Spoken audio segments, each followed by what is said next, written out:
सीताराम पदाम्बुजो मधुपूर्णमानसं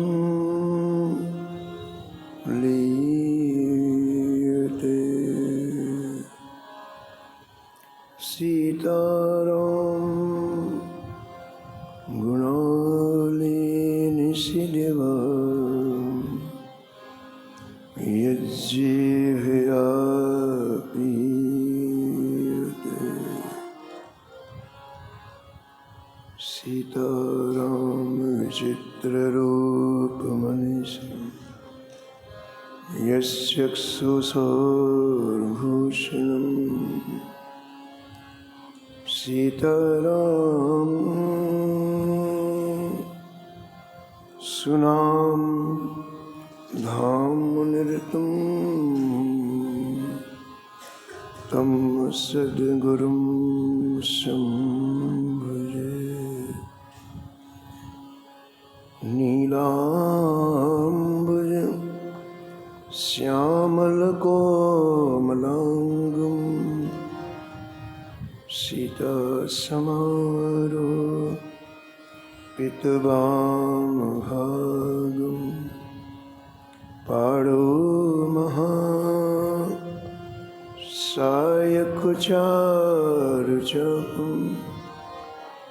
नमामि रामं रघुवंशनाथं। यत्र यत्र रघुनाथकीर्तनं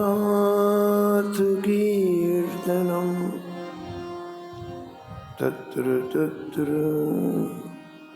कृतमस्तकाञ्जलिं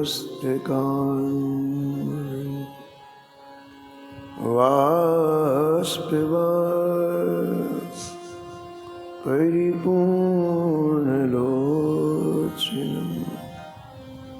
मारुतिं नमत राक्षसान्तकम्। वाञ्छाकल्पतरुभ्यश्च कृपा सिन्धुभ्येव च पतितानां पावनेभ्यो श्रीवैष्णवेभ्यो नमो नमः। भक्तभक्ति भगवन्त गुरु चतुर्नाम बपुए। इनके पदवंदन किए नासत विघ्न। हरि जो आए विराजिए कथा सुनभो इतिहास। तुम श्रोता या माल के तुम पद रज मम आह। तुम पीछे जो और है श्रोता है रसिखान।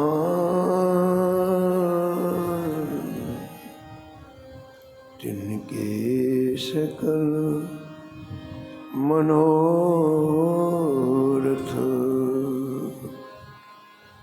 पूरे हो श्री भगवान।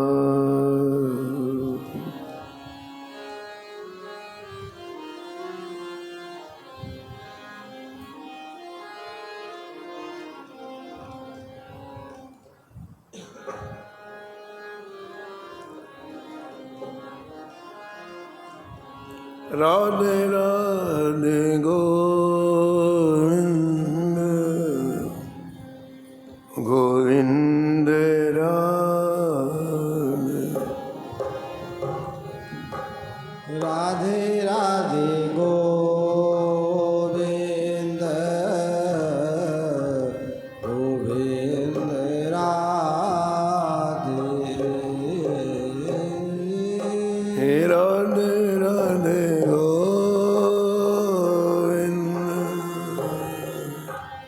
गोविंद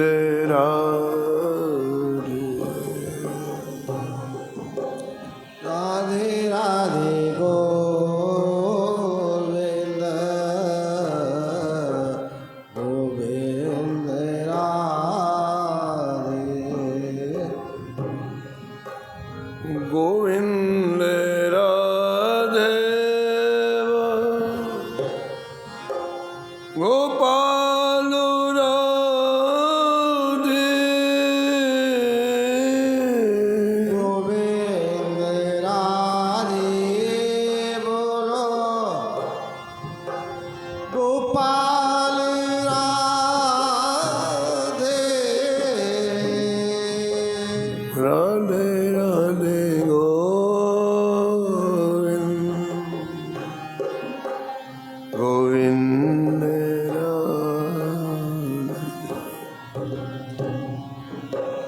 राधे राधे गोविंद गोविंद राधे हे राधे राधे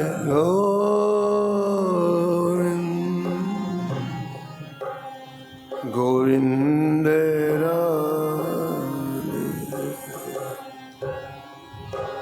राधे राधे गोविंद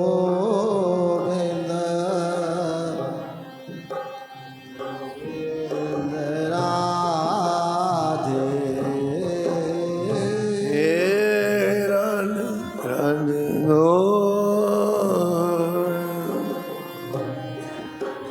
गोविंद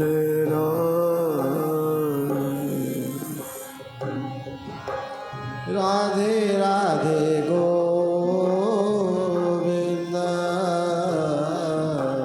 गोविंद राधे गोविंद राधे गोपाल राधे गोविंद राधे बोलो गोपाल राधे राधे राधे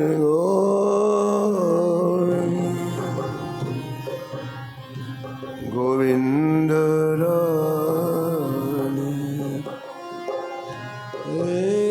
राधे राधे गोविंद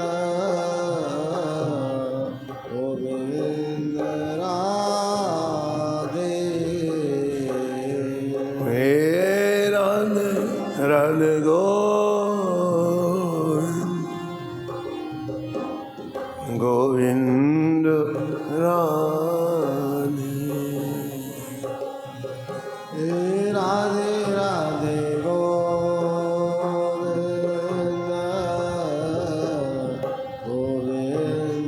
राधे राधे गोविंद गोविंद राधे हे राधे राधे गोविंद राधे राधे राधे गोविंद गोविंद राधे हे राधे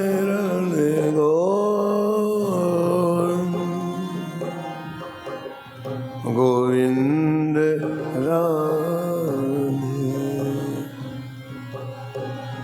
राधे राधे गोविंद गोविंद राधे हे राधे राधे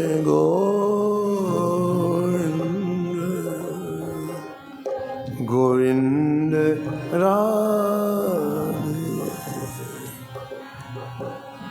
राधे राधे गोविंद गोविंद राधे श्री जानकी वल्लभ लाल की, श्री मंगल मूर्ति हनुमान जी महाराज की, सपरिकर श्री भक्तमाल जी की, सब संत भगवान की, श्री स्वामी अग्रदास जी महाराज की जय, श्री नवाजी महाराज की जय, श्री प्रियादास जी महाराज की जय, श्री वृंदावन धाम की जय, श्री बाके बिहारी लाल की जय, श्री राधा वल्लभ लाल की जय, श्री गिरिराज जी महाराज की श्री यमुने महारानी की जय, श्री राम नाम महाराज की जय, श्री महाराज की जय, जय जय श्री राम। राधे।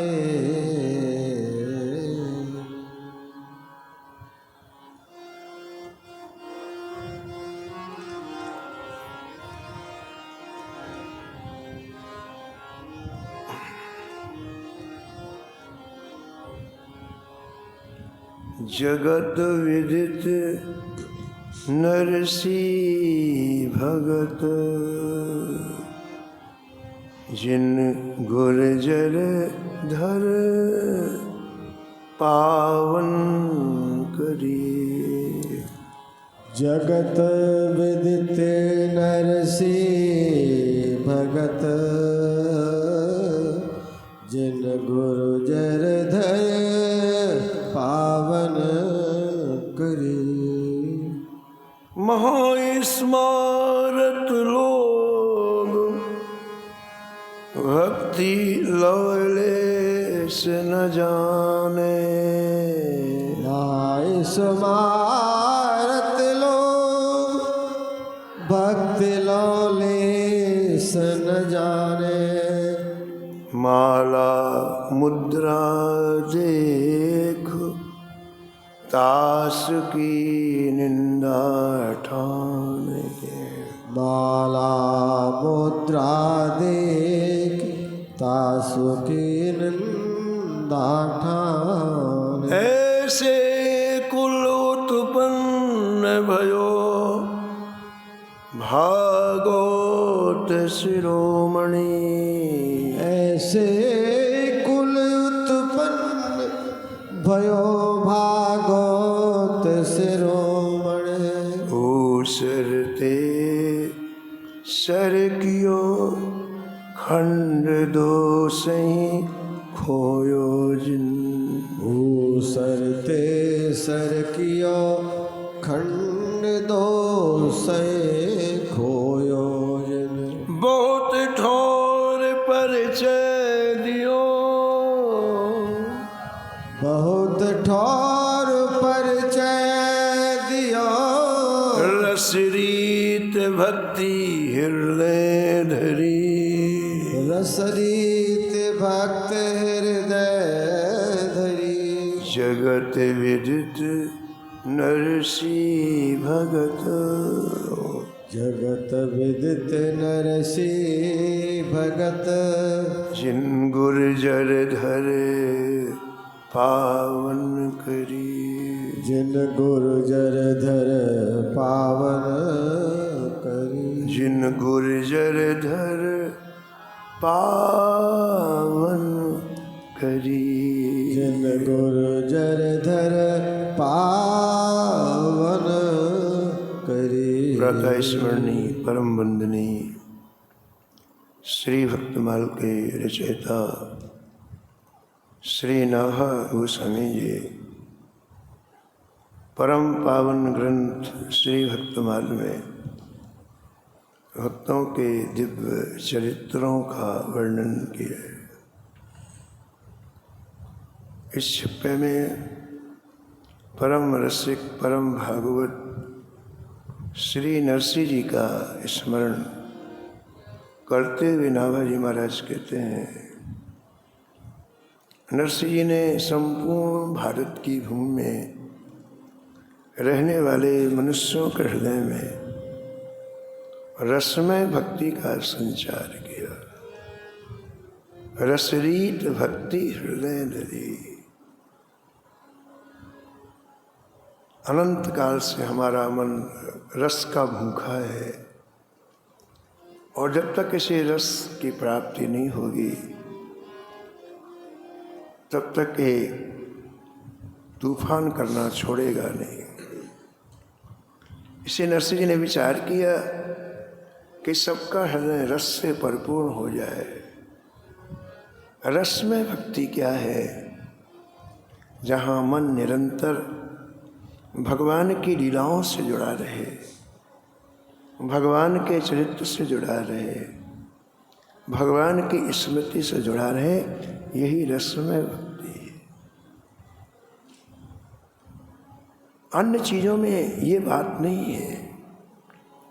इसलिए भक्तमाल के टीकाकार प्रियादास जी ने प्रारंभ में कह दिया, योगी यति तपी तासों मेरो कछु काज नहीं। इनमें रस नहीं है। इससे अहंकार की पुष्टि और होती है। इसलिए बहुत विचार करके नरसिंह जी ने ऐसी भक्ति लोगों के हृदय में प्रविष्ट कराई जो मगन करते, जो डुबोते। जैसे कई वर्षों का भूखा व्यक्ति, उसे जब भोजन मिलता है तो टूट पड़ता है, ऐसे हमारा मन अनंत जन्मों से भूखा है। जब इसे रस पिलाते हैं ना तो डूब जाते हैं।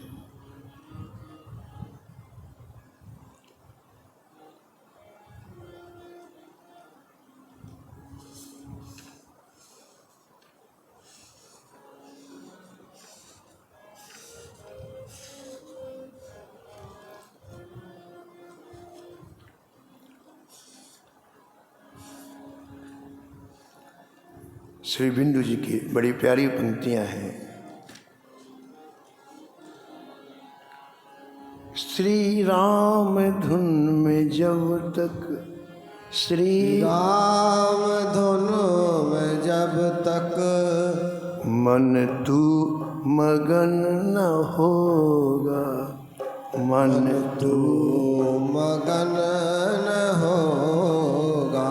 श्री राम धुन में जब तक, श्री राम धुन में जब तक मन तू मगन न होगा, मन तू मगन न होगा।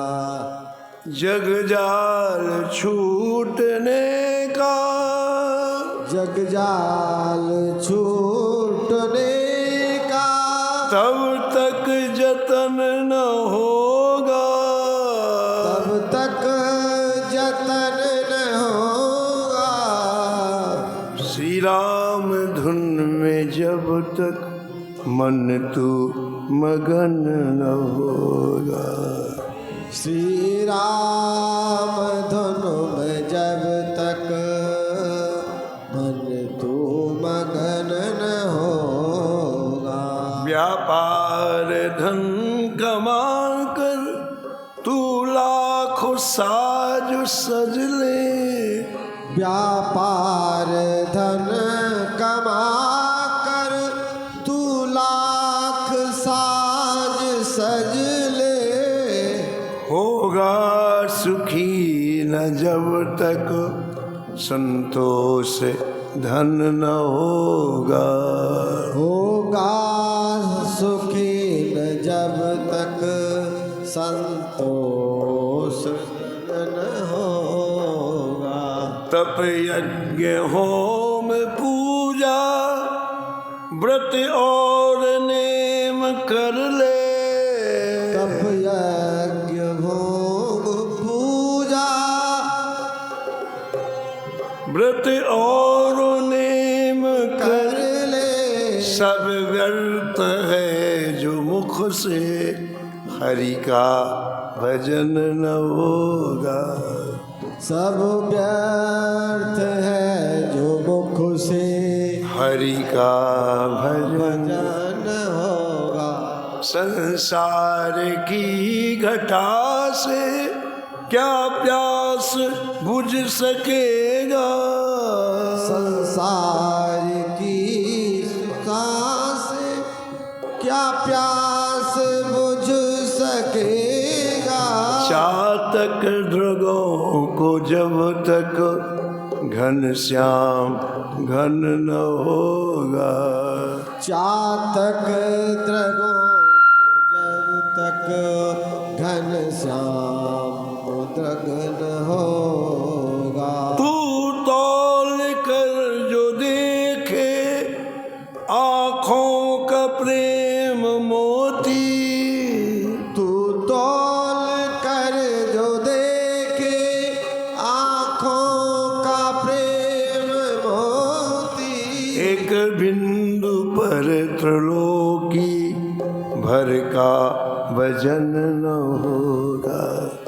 एक बिंदु पर त्रिलोकी भर का भजन न हो।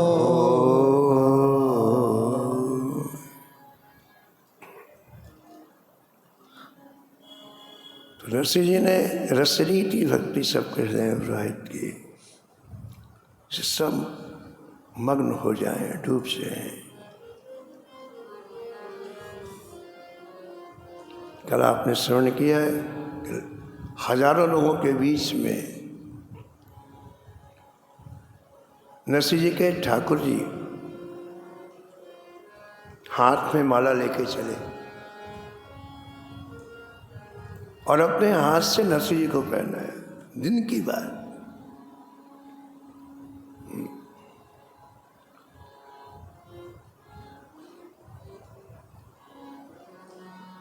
इस कलयुग में ठाकुर जी कैसा अनुग्रह करते हैं।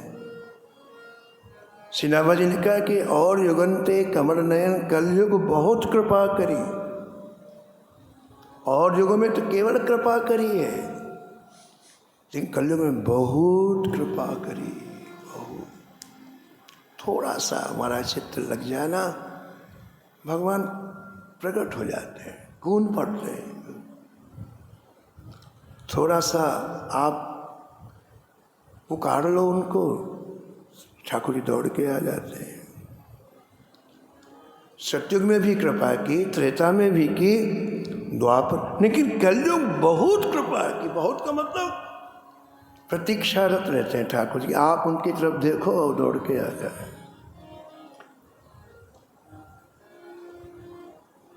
तो इस कलयुग में हजारों लोगों के सामने मैं नरसिंह जी को कितना चाहता हूँ, इसके लिए माला लेकर के आए नरसिंह जी। सबके चेहरे उतर गए जो विरोधी थे। और वहाँ का जो राजा था जूनागढ़ का, वो चरणों में गिर पड़ा। अब एक बात के ध्यान देने की जो नाभा जी ने, प्रियदास जी ने लिखी, सभी लोग उस समय इस दृश्य को देख करके भगवान के भजन में लग गए। सभी संत कोई चमत्कार नहीं दिखाते, लेकिन आपके मन को मोड़ना चाहते हैं। अब हर कोई तो सत्संग में नहीं आता, हर कोई तो संतों की सेवा नहीं करता, हर कोई भगवान का दर्शन, उनका चित्त कैसे मुड़े? जब वो उस परिधि में जाते ही नहीं है तो उनका चित्त कैसे मुड़े? तो ये जितने विमुख व्यक्ति होते हैं, ये चमत्कार को मानते हैं, भगवान को नहीं मानते। तो इनकी वृत्ति को मोड़ने के लिए ऐसी अनेक घटनाएं संतों के जीवन में मिलेगी, जिसमें लाख लाख व्यक्ति एक साथ भगवान का भजन करने लगते हैं।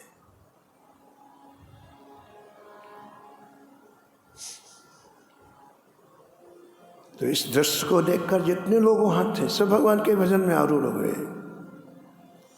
लेकिन उस दुष्ट प्रकृति के, धूर्त प्रकृति के लोगों के ऊपर कोई असर नहीं पड़ा। जैसे मीरा जी के कक्ष में जब राणा गया तो सामने के घर गोपाल खड़े थे, कमर में हाथ रखे। अभी अभी मीरा जी के साथ चौपड़ का खेल खेल रहे थे, लेकिन ये गया तो मूर्ति बन गए। चौपड़ रखी है, पासे रखे हैं, लेकिन राणा को कोई असर नहीं पड़ा और तलवार चला रहा है, मारने का प्रयास कर रहा है। ऐसे इस दृश्य को देख करके जो धूर्त प्रकृति के लोग थे, दुष्ट प्रकृति के लोग थे, उनको असर नहीं पड़ा। फूले फले न बेत यद्यपि सुधा बरसे जलधु। फूले फले नवे यद्यपि सुधा बरसे जलधु। मूरख हृदय न चेत जो गुरु मिले विरंसी सम। मूर्ख हृदय न चेत जो गुरु मिलहि बिरंच। जो गुरु मिलहि विरंच समय। जो गुरु मिलहि बिरंच समय।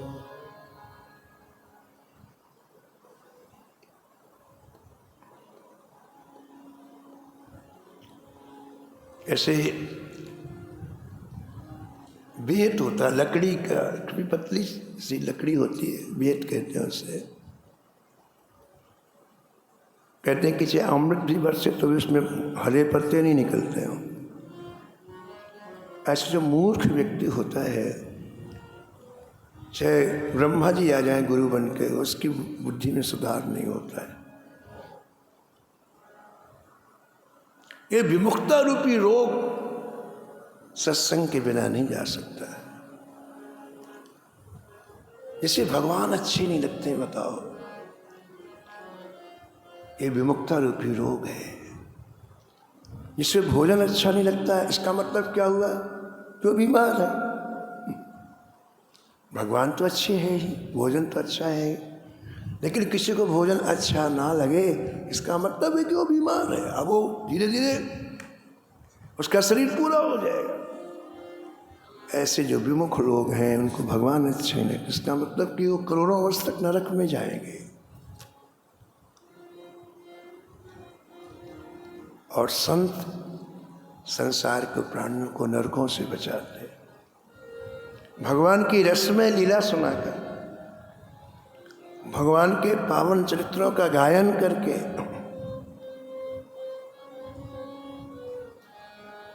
इन प्रसंगों में आप देखते हैं कि भगवान बिल्कुल साथ साथ में चल रहे हैं। भगवान अलग नहीं है। परिवार का व्यक्ति अलग हो सकता है, उससे बुलाना पड़ेगा तो आएगा। भगवान तो बिल्कुल जहां आपके प्राण है वहीं तो है। तो जितनी जल्दी भगवान आपके सामने प्रकट हो सकते हैं, संसार के रिश्ते का कोई व्यक्ति नहीं आ सकता है। वो यही है ना जहां तुम्हारे प्राण है।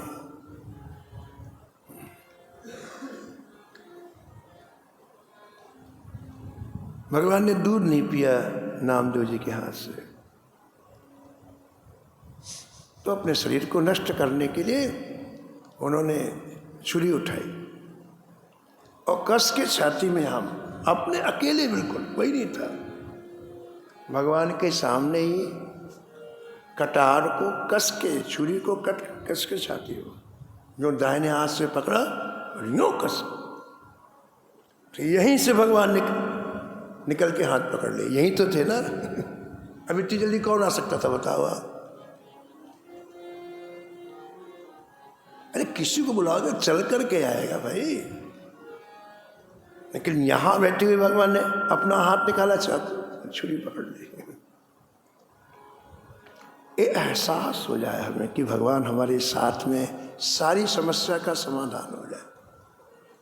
हमें एहसास नहीं, भय क्यों लगता है, डर क्यों लगता है?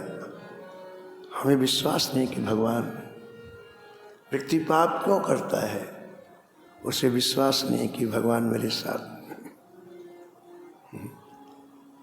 इसी बात को एहसास दिलाने के लिए ये भक्तों के परम पावन चरित्र हैं, जहाँ आप देखोगे कि थोड़ी सी भी आवश्यकता पड़ी ठाकुर जी खड़े हो गए। इतनी जल्दी, इतनी, और कोई नहीं आ सकता है। एक और प्रसंग वर्णन करते हैं भक्तमाल के टीकाकार श्री प्रियादास जी महाराज। करन सगाई आयो पायो बर भायो नाही। करन सगाई आयो पायो बर भायो नाही। करण सगाई आयो पायो बर भायो नाही। करन सगाई आयो पायो बर भायो नाही। घर घर फिरो जुज नरसी बताई है। घर घर फिरो तुझ नरसी बता। नरसी बताई है। हाँ नरसी बतायो है। एक और प्रसंग का वर्णन करते हैं भक्तमाल के टीकाकार श्री प्रियादास जी महाराज। कलयुग का ये प्रसंग अनुपम और अद्भुत है, और किसी भक्त के जीवन में आपने ऐसी लीला भगवान की ना देखी होगी। तो नरसिंह जी के साथ भगवान ने किया अद्भुत।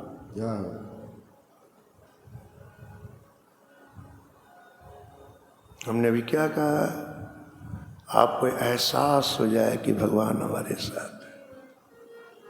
शास्त्र कहते हैं, पुराण कहते हैं कि जैसे शरीर के साथ साथ में छाया चलती है, ऐसे भक्त के साथ साथ में भगवान चलते हैं। शरीर से कोई छाया अलग कर सकता है क्या? नहीं।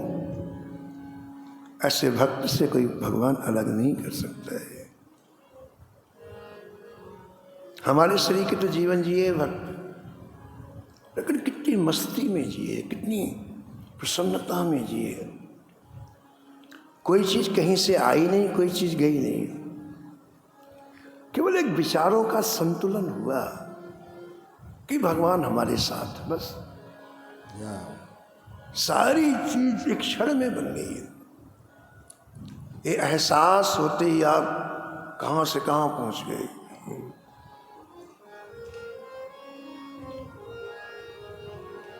प्रियदास जी वर्णन करते कि गुजरात में बड़नगर नाम का एक शहर है। बड़नगर में मदन राय मेहता नामक एक प्रतिष्ठित ब्राह्मण रहते थे, जो एक समय वहां के राजा के दीवान थे। इसलिए संपत्ति की कमी नहीं थी उनके पास। उनकी एक पुत्री थी जो विवाह के योग्य हो गई। श्री मदन राय मेहता जी ने अपनी पुत्री के योग्य वर खोजने का प्रयास किया, लेकिन अनुरूप वर नहीं मिला। अपने बड़े बूढ़ों को बुलाया, कहा कि क्या करना चाहिए। मैंने अपनी बुद्धि से तो बहुत कुछ प्रयास किया, लेकिन बेटी के योग्य वर नहीं प्राप्त हो रहा है।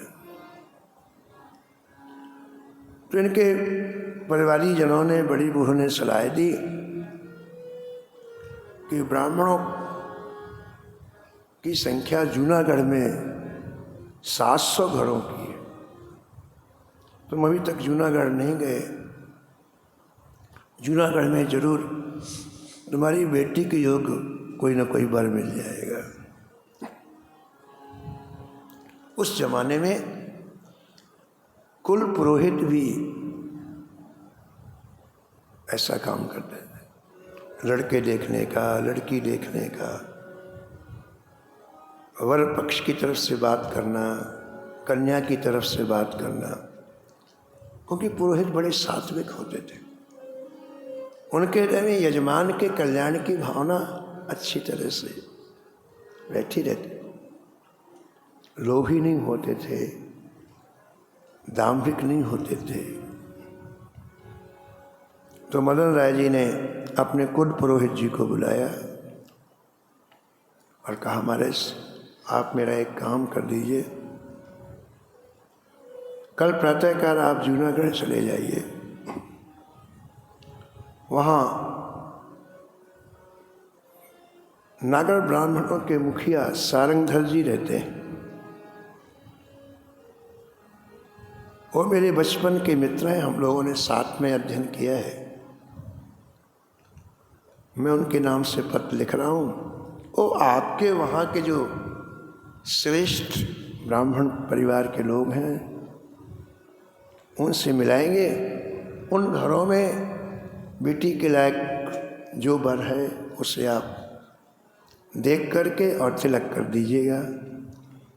आप मेरे से भी ज़्यादा समझदार हैं, आप ही मेरा काम कर दीजिए।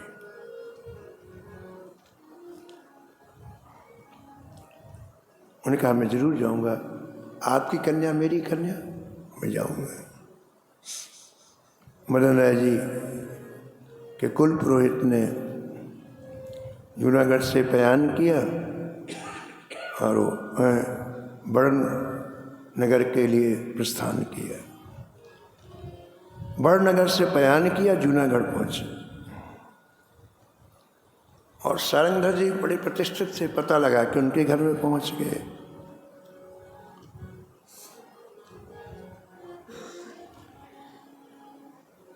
पत्र दिया, बड़े प्रसन्न है, बोले जरूर जरूर मैं ये काम करा दूंगा आपका। और अपने इष्ट मित्रों के घरों में ले जा करके मदन राय जी की पुत्री के लिए अनेक लड़के दिखाए, वर दिखाया।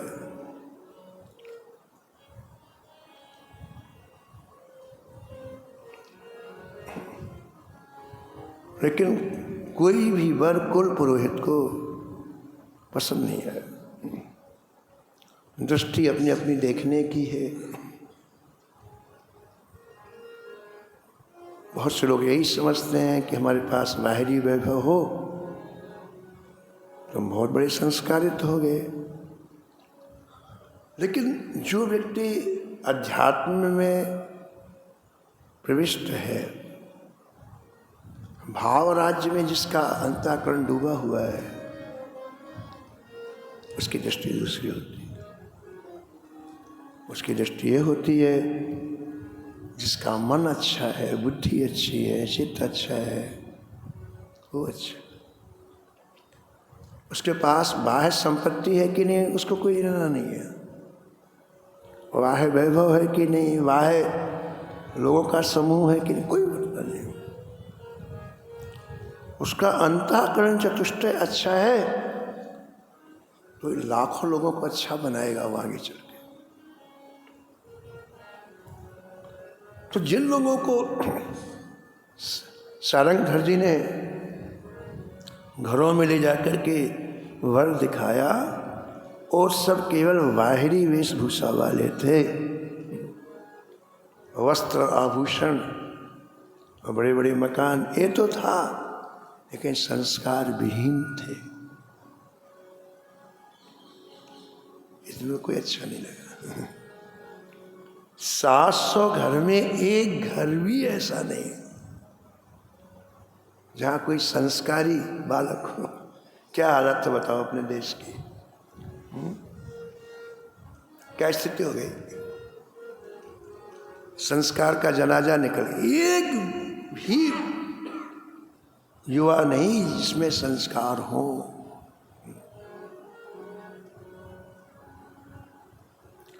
वृंदावन में एक कामधेनु वाले बाबा रहते, उनके एक शिष्य थे, मथुरा में रहते थे, वैश्य जाति के थे। कभी कभी ठाकुर जी का दर्शन करने आते।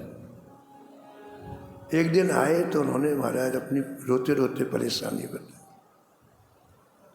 महाराज जी मेरी अपनी कन्या का विवाह करने के लिए मैं 2 साल से भटक रहा हूँ कि योग्य वर मिल जाए हमारी जाति में, लेकिन एक घर भी ऐसा नहीं है जहाँ शराब ना पीती जाए। अब खुद बताया मैं, एक घर ऐसा नहीं है जहाँ लोग शराब ना पिए। अब मैं कहाँ करूँ विवाह? मजबूरी में मैंने फिर ये विचार किया जो कम पीते हो वहां कर दो। तो क्या करें, जब एक भी घर नहीं है तो मजबूरी में मैंने ये निर्णय लिया जो कम पीते हो उनके यहाँ करो। ये हालत है, ये वर्तमान की हालत है संस्कारहीन समाज। आज की युवा के सामने अंधकार के सिवा कुछ भी नहीं है, कुछ भी नहीं है, सुनिश्चित पतन है, क्योंकि जहां से उत्कर्ष होना है ऐसे माहौल में जाना ही नहीं है। किसी महापुरुष के प्रति सम्मान की दृष्टि नहीं है, क्या मिलने वाला है? गधों के बीच में रहने से गधे तो बनेंगे, क्या बनेंगे? तो 700 घर नागर ब्राह्मणों के पुरोहित जी ने देखा, ये एक बालक भी संस्कारी नहीं।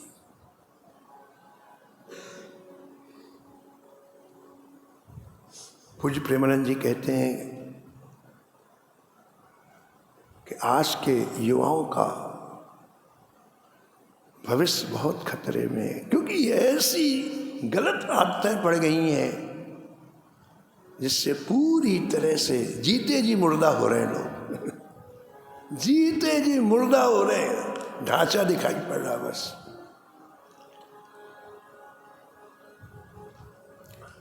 तो पुरोहित जी ने किसी का तिलक नहीं किया,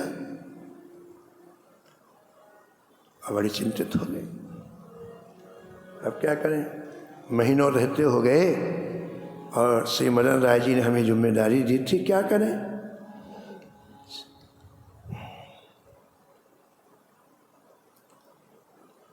सारंगधर जी आए, पुरोहित जी क्या बात है, अब किस बात के लिए चिंतित हैं? बोले महाराज हमें तो 700 घरों में एक भी योग्य बेटी के लिए विवाह नहीं, वर नहीं दिखाई पड़ रहा है।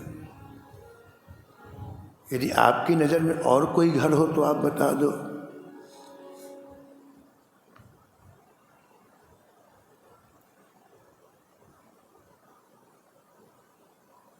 चिढ़ गए हो मुखिया जी, तो चिढ़ गए, ये हमारा अपमान है, इतने घर दिखाए इनको कोई पसंद नहीं है, ये तो 700 घर ब्राह्मणों का अपमान है। चिढ़ गए, और चिढ़ने के बाद फिर पुरोहित जी से बदला लेने के लिए उन्होंने विचार किया, इसको ऐसे घर में भेजूं कि पूरे जीवन लड़की रोती ही रहे और लोग इसको कलंक दें। अंदर ये बात, और ऐसा है पुरोहित जी कि एक घर और है, आप वहाँ चले जाएं, उनके भी एक बालक है, युवा है, विवाह के लायक है। हाँ बताइए कौन है? बोले हमारा नौकर छोड़ाएगा आपको, नरसिंह जी उनका नाम है, आप नरसिंह जी के यहाँ चले जाइए। अंदर दूसरा कपट था, ऊपर से बड़े मीठी वाणी से बोले चले जाइए। हाँ मैं भी जाता हूँ। तो पुरोहित जी नरसिंह जी के यहाँ पहुँचे, देखा दरवाजा बंद है कि अंदर हरि नाम की गूंज हो रही है। केशव माधव गोविंद बोल, केशव माधव गोविंद बोल, केशव माधव गोविंद बोल, केशव माधव गोविंद बोल। हरि बोल हरि बोल हरि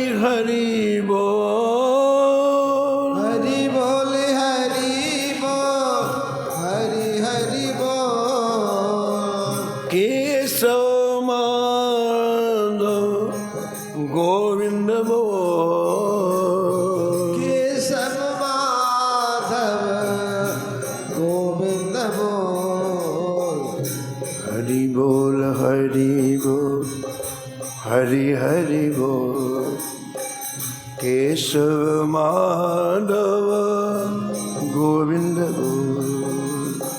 हरि बोल हरि बोल हरि हरि बोल।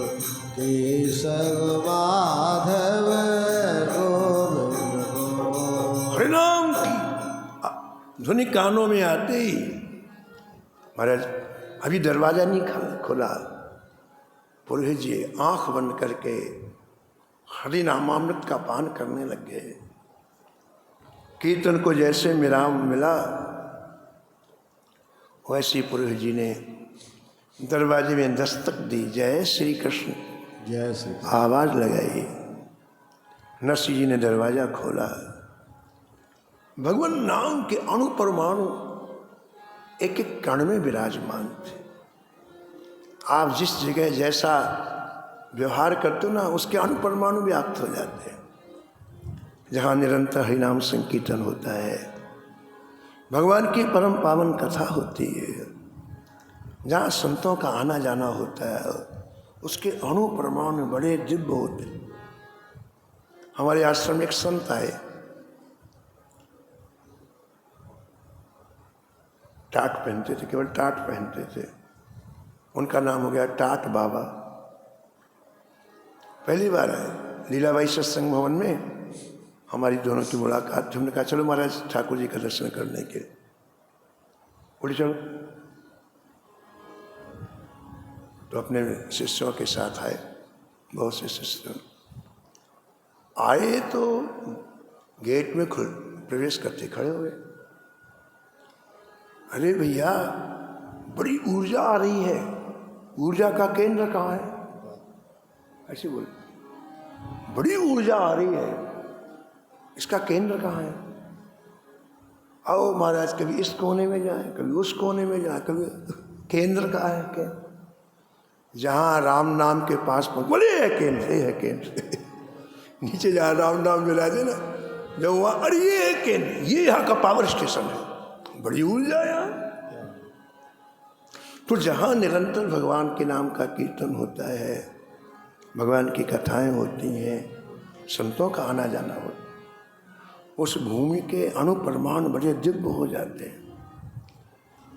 तो पुरोहित जी जब नरसिंह जी के यहाँ प्रवेश किया तो क्या बात, जो चाहिए था वो उन्हें अतिशय आनंद प्राप्त हो गया। सो सुख धाम राम असनामा,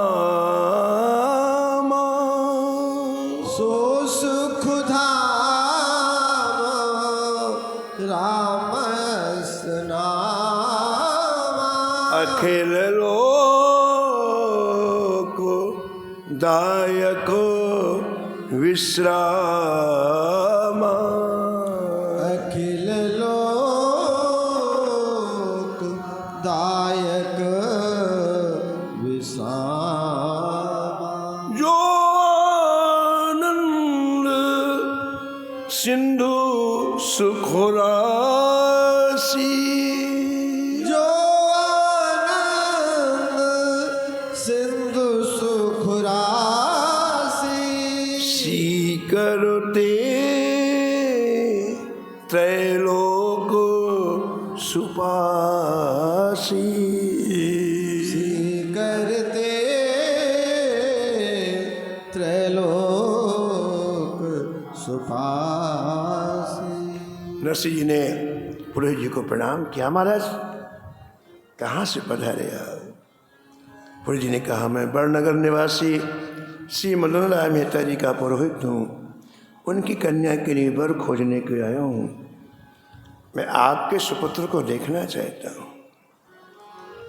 नरसिंह जी ने साधारण रूप से पुत्र को आवाज दी, सांवल दास। इनके बेटे का नाम था सांवल दास। सांवल दास आए, आके सबसे पहले पुरोहित जी को प्रणाम किया।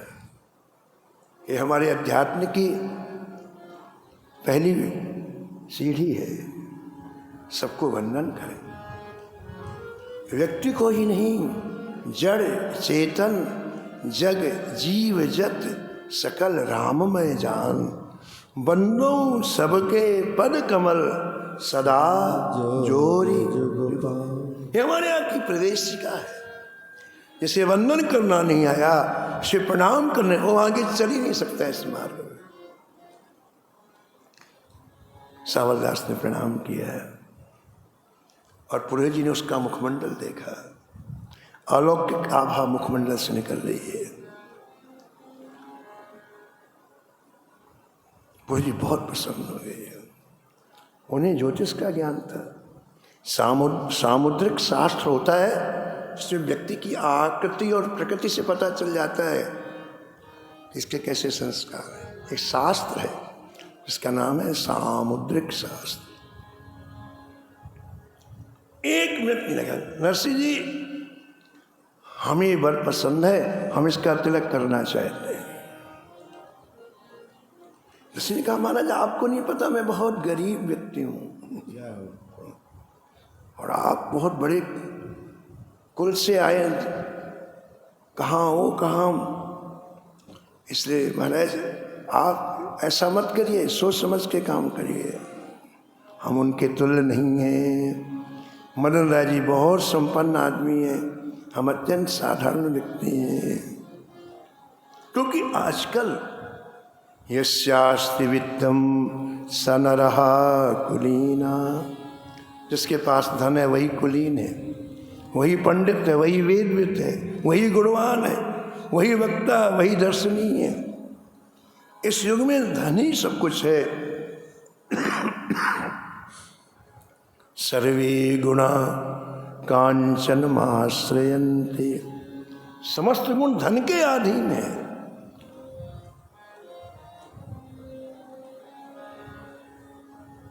पुरोहित जी पहुंचे हुए थे। उन्होंने कहा, नरसिंह जी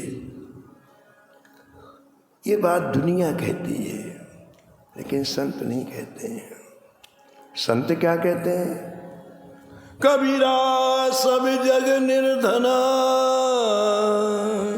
कबीरा सब जग निर्धना, धनवंता नहीं कोई, धनवंता नहीं कोई, धनवंता सोई जानिए, धनवंता सोई जानिए, जाके राम नाम धन हो, जाके राम नाम धन हो। जिसके पास राम नाम का धन है, नरसिंह वो धनवान है। मैं और कुछ सुनना नहीं चाहता हूँ। तुरंत महाराज श्रीफल हाथ में लिया और वर को दिया, तिलक किया, बोले विवाह पक्का। और हर्षित होकर के वरनगर के लिए चले। शेष कथा पा कल श्रवण। हरि भजले हरि भजले, हरि भजने का मौका, हरि भजले हरि भजले, हरि भजने का मौका है। ये मौका चूक ना जाए, ये मौका भी अनोखा है। ये मौका चूक ना जाए, ये मौका भी अनोखा है। ये मौका चूक ना जाए, ये मौका भी अनोखा है। ये मौका चूक ना जाए, ये मौका भी अनोखा है। हरि भजले हरि भजले, हरि भजने का मौका। भजले हरि भजले, हरि भजने का मौका है। नमो नमो श्री भक्त सुमार, नमो नमो श्री भक्त सुमार, जाके सुनत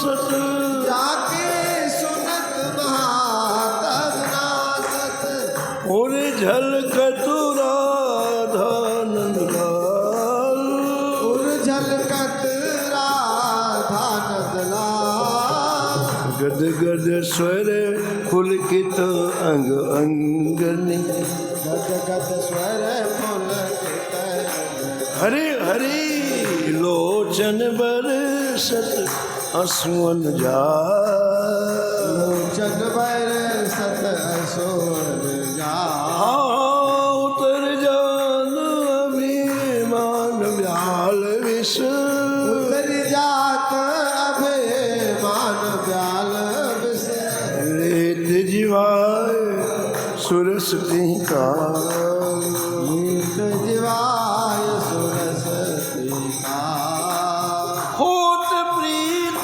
हरि भक्त जनन सो होत प्रीति हरि भक्त जनन सो लेत शीघ्र घटी चरण प्रचार नीत शीघ्र हटे चरण पछाड़ जय जय तजत कुसंग लेत सतसंगति तजत कुसंग लेत सत्संग भाग जगत को अद्भुत भाग भाग जगत को अद्भुत भाग निशिवास सोवत अरुजागत विश्वासरी सोवत अरुजावत रोम रोम हुए करत निहाल रोम रोम है करत निहाल श्री अग्र नारायण दास प्रिया प्रिय श्री अग्र नारायण दास प्रिया जय जय प्रगति जीवन रसिक रसाल प्रगति जीवन रसिक रसाल। हरि हरि नमो नमो श्री भक्त सुमान नमो नमो श्री भक्त सुमान। सीताराम सीताराम सीताराम सीताराम सीताराम सीताराम सीताराम सीताराम सीताराम सीताराम सीताराम सीताराम सीताराम सीताराम जय जय सीताराम सीताराम सीताराम सीताराम जय सीताराम सीताराम सीताराम सीताराम सीताराम सीताराम सीताराम सीताराम सीताराम सीताराम सीताराम श्री जानकी वल्लभ लाल की श्री मंगल मूर्ति हनुमान जी महाराज की सपरिकर श्री भक्तमाल जी की